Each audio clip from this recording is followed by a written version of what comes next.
तो दोस्तों आ चुके हैं नए एपिसोड के साथ। ज़्यादा टाइम वैसे ही करते हैं, चलिए शुरू करते हैं आज का एपिसोड। एपिसोड की स्टार्टिंग में हमें दिखाया जाता है एक ऐसी सिटी को, यहाँ पर रात में बिल्कुल ऐसा चमक रहा हो जैसे दिन हो।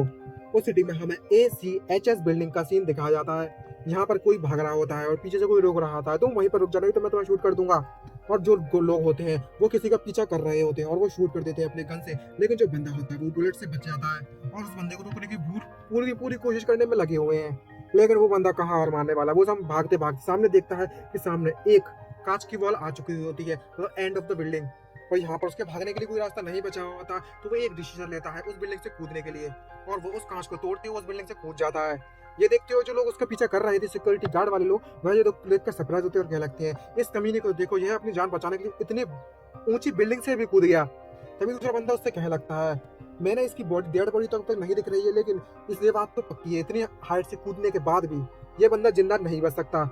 तभी जो दूसरा बंदा होता है वो देखता है उस कांच में उसका कपड़ा लगा हुआ है, और वो तीनों के तीनों नीचे खड़े होकर देखने लगते हैं कि वो आखिरकार है कहाँ पर और गया कहाँ पर। और वो बंदा भड़क जाता है और अपने बाकी के साथियों से कहने लगता है, जल्दी से नीचे जा और सर्च करो उस बंदे की बॉडी बॉडी को। और तभी हमें दिखाया जाता है किसी के फुटप्रिंट को जो कि ब्लड से सने हुए हैं पूरे के पूरे। और वो सिक्योरिटी गार्ड अपने साथियों से कहता है, चाहे कुछ भी हो जाए, हमें उसकी डेड बॉडी को ढूंढना ही होगा। तभी नेक्स्ट सीन में हमें दिखाया जाता है उस सिटी के एंट्री का सीन, जिस सिटी का नाम होता है बल्कान सिटी। यहाँ पर हमें उस ब्रिज को दिखाया जाता है, यहाँ पर इस सिटी में एंट्री का जगह है, मैजिक इंजीनियर सिटी, बल्खान सिटी। गेट नंबर 7 का सीन दिखाया जाता है, यहाँ पर जो गाड़ियाँ आ रही होती हैं और जा रही होती हैं। और यहीं पर हमें लिनोच की गाड़ी का सीन दिखाया जाता है, यहाँ पर लिनोच भी इस सिटी के अंदर जाने के लिए लगा हुआ है लाइन में। और वो उस सिटी गेट पर आने के बाद आसपास देखता है कि ये जगह तो काफी ज्यादा अलग है पूरी की पूरी, और बोलता है क्या अच्छा, तो ये है वो वर्ल्ड का 3.0 वर्जन। और जैसे ही सामने एकदम टेक्नोलॉजी को देखता है तो बहुत ज्यादा खुश होता है और मुझे लगता है जी तो काफी ज्यादा अमेजिंग है। और इस जगह का जो बैकग्राउंड सीन है वो पूरा का पूरा वर्ल्ड 2.0 वर्जन 2.0 से बिल्कुल ही अलग है। और तो और यहाँ का सब कुछ टोटली अलग है, पूरी टेक्नोलॉजी से भरा हुआ है ये वर्ल्ड तो। और तो और हर चीज में यहाँ पर थोड़ा ना थोड़ा मात्रा में माना भरा हुआ है। और यहाँ पर कुछ लोग मोबाइल चला रहे होंगे जो कि माना से चल रहा हो, माना एनर्जी से। और ये सब माना देखने के बाद मन में सोचते कहने लगता है, मुझे यहाँ पर वो फैमिली माना महसूस हो रहा है जैसा मैंने फैक्ट्री में महसूस किया था। इसका मतलब ये हुआ कि इस सिविलाइजेशन को आगे बढ़ने के लिए इस माना ने बहुत ज्यादा योग्यता निभाई है यहाँ पर, और ये सिविलाइजेशन इतनी आगे बढ़ पाई है माना के जरिए। और तभी अचानक से उसकी हेल्थ खराब होने लगती है और वो जोर से खांसने लगता है और अपने आप को शांत करता है और मन में सोचते कहने लगता है, क्या मैंने अपनी बॉडी को ज्यादा जोर डाल दिया है वहां से भागने के लिए? अगर ऐसी बात है तो मुझे वाइपर इस्तेमाल करना होगा वापस से ठीक होने के लिए। और वाइपर की बॉक्स की तरफ देखने लगता है जहाँ पर उसने उस कंपनी से उठाया होता है, उस फैक्ट्री से। तभी जैसे ही उसको होश आता है वो कहने लगता है, नहीं मैं इसको अभी नहीं ले सकता, अगर मैंने ये खत्म हो गया जल्दी जल्दी तो मेरे लिए बिल्कुल भी ठीक नहीं रहने वाला ये। मेरे पास सिर्फ कुछ ही बचे हुए हैं, तो इसका मतलब ये हुआ कि मुझे इन वाइपर्स को इमरजेंसी में इस्तेमाल करना होगा। सबसे पहले मेरे लिए सबसे ज्यादा जरूरत जगह, मतलब चीज ये है कि मैं कोई ऐसी जगह ढूंढूं यहाँ पर मैं आराम कर सकूं। और वह बिना परेशानी के सिटी में एंटर कर जाता है। तभी हमें एक होटल का सीन दिखाया जाता है, यहाँ पर उसने उस होटल में अपने रूम को बुक किया होता है और वो उस बुक रूम में आ जाता है, जहाँ पर उसकी हालत इतनी खराब हो गई होती है, इतनी खराब हो गई होती है कि वो खड़ा भी नहीं हो पाया ढंग से। और मन में सोचते कह लगता है कि मुझे यहाँ पर पहुंचते पहुंचते 1 घंटा लग गया, और तो और मेरा किसी ने पीछा भी नहीं किया, अच्छा है। और मैंने अपनी कार को भी फेंक दिया था, ये कोई पता लगा था कि मैं कहाँ पर हूँ। और तो अपनी जैकेट उतारना चालू कर देता है और मन में सोचते कहने लगता है, मैं कुछ समय के लिए यहाँ पर आराम कर सकता हूँ। लेकिन उसकी बॉडी इतनी ज्यादा थक चुकी होती है कि वो वहीं पर बेहोश होकर टपक जाता है और उसका बॉक्स भी वहीं पर गिर जाता है, वो बेड तक भी नहीं पहुंच पाता और जमीन पर गिर जाता है।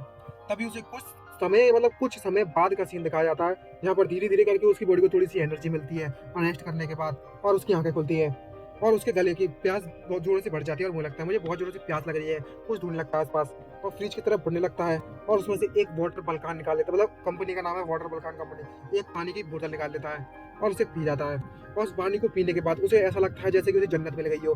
तभी अचानक से उसे कुछ महसूस होना लग जाता है और उसकी बॉडी में से कुछ निकलने लगता है और वो उल्टी करना चालू कर देता है, और उसकी बॉडी इतनी ज्यादा कमजोर हो चुकी है कि उसकी हड्डियां भी बाहर आ गई और वो कमजोरी के कारण वहीं पर फिर से गिर जाता है। और मन में सोचते क्या लगता है, मुझे ऐसा लग रहा है कि मैं यहीं पर टपक जाऊंगा, मेरी बॉडी बहुत ज्यादा कमजोर महसूस कर रही है। और मन में सोचते क्या लगता है फिर से कि मुझे ऐसा महसूस हो रहा है जैसे कि मेरा जो सर है वो अभी की भी फट जाएगा और मेरी जो हाथ पैर है वो ऐसा लग रहा है टूट जाएंगे, अभी के अभी गिर जाएंगे और कोई खींचने में लगा हुआ है।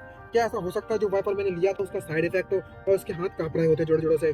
और तभी अपने आप को जोश में लाता है और कहने लगता है, चाहे कुछ भी हो जाए, अगर मुझे अपनी उस बॉडी को मूव करना है तो मुझे वाइपर की जरूरत पड़ेगी ही पड़ेगी, और मुझे इन्हीं ड्रग्स पर डिपेंड होना पड़ेगा। और उसे अचानक से भूख लगने लगती है और उसका पेट जोर से गुड़गुड़ाने लगता है और मन में सोचते कहता है कि मुझे विश्वास नहीं होता कि मुझे इस समय पर जोरों से भूख लग रही है। अगर ध्यान से सोचा जाए तो मैंने 12 घंटों से कुछ भी खाया नहीं है भाई, 12 घंटों में तो बावड़ा हो जाएगा कोई भी। और तभी उस फ्रिज में से कैनन फूड निकालता है और कहने लगता है, जरा देखो तो सही, मुझे सिर्फ मेरे पास सिर्फ कैनन फूड है और कुछ भी नहीं। और खाता है और मुझे लगता है इसका जो टेस्ट है वो वाकई में बहुत ही ज्यादा घटिया है। तभी जैसे ही वो खा ही रहा होता है तभी उसके मोबाइल में कॉल आने लगता है उस होटल रूम में। और तभी जो होटल वाले होते हैं उसे वो इन्फॉर्मेशन देते हैं उसके बैलेंस के बारे में और बताने लगते हैं कि आपका जो समय है वो सिर्फ 2 घंटे बचे हुए हैं, क्या आप एक्सटेंड करना चाहते हैं यहाँ पर रुकने के टाइम को। तभी जो जो बंदा होता है वो उसे कहता है अच्छा ठीक है। तभी लेनॉर्ड को लगता है कि ये काफी ज्यादा लेट हो चुका है मुझे आराम करने के लिए। तभी जो होटल वाले होते हैं वो उसका बैलेंस चेक करके उसे बताने लगते हैं कि उसका कैनन फूड था वो कम से कम दो, मतलब उसके हिसाब से 10,000 रुपए का तो सिर्फ कैनन फूड है। अब रुपए होता है इसके इसकी जो करेंसी वो सेन में नापी जाती है, आई मीन सेल में। तो इसका जो कैनन फूड था वो 10,000 सेल का था और बाकी का जो उसका सब बचा हुआ है वो 1,20,000 सेल बचे हुए हैं इसके पास।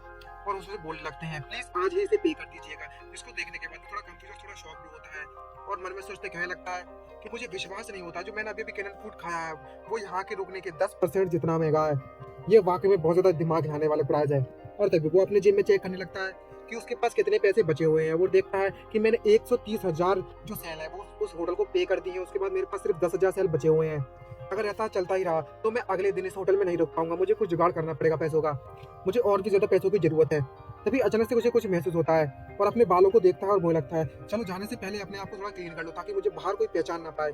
और वह अपने बालों को काट लेता है और बालों को काटने के बाद बिल्कुल टोटल अलग ही लगता है और वो लगता है इतना करने के बाद शायद काफी होगा, मुझे कोई पहचानेगा भी नहीं।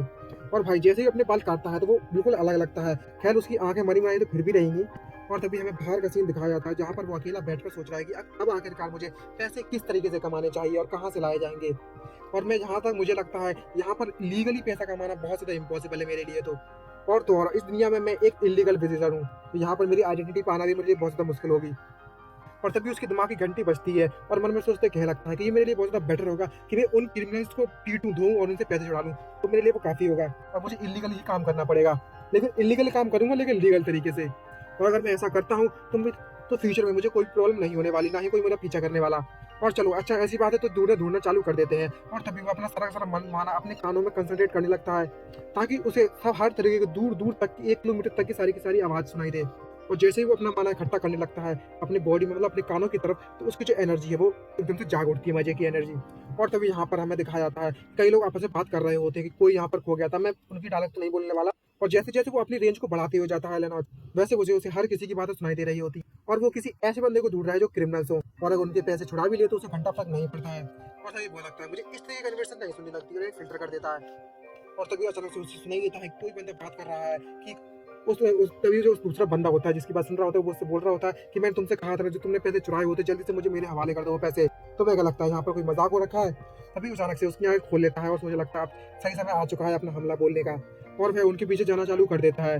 तभी अचानक से इतनी ज्यादा एनर्जी इस्तेमाल करने के कारण उसकी जो बॉडी है, उसका जो सर है वो फिर से जोरों से दुखने लगता है, जिसको देखने के बाद लिनाज कहने लगता है हट तेरी तो ये सड़ी हुई बॉडी कहीं की, ऐसा लगता है ये कभी भी टपक जाएगी। और वो वाइपर को एब्जॉर्ब कर लेता है ताकि थोड़ी सी एनर्जी आए इधर से उधर मूव करने के लिए। और जैसे ही वाइपर को एब्जॉर्ब करता है तो उसकी एनर्जी डबल हो जाती है और उसकी बॉडी बिल्कुल ऐसे लगती है टक, और वो पीटे लायक किसी को भी धर देगा आपको। और एब्जॉर्ब करने के बाद बोल लगता है अब समय आ चुका है थोड़े पैसे कमाने का। और इसी पैसे वाले कमाने वाली बात के साथ ये एपिसोड खत्म होता है। आज वीडियो अच्छी लगे तो लाइक सब्सक्राइब करना मत भूलिएगा। मिलते हैं नेक्स्ट वीडियो में। सी यू, सायोनारा।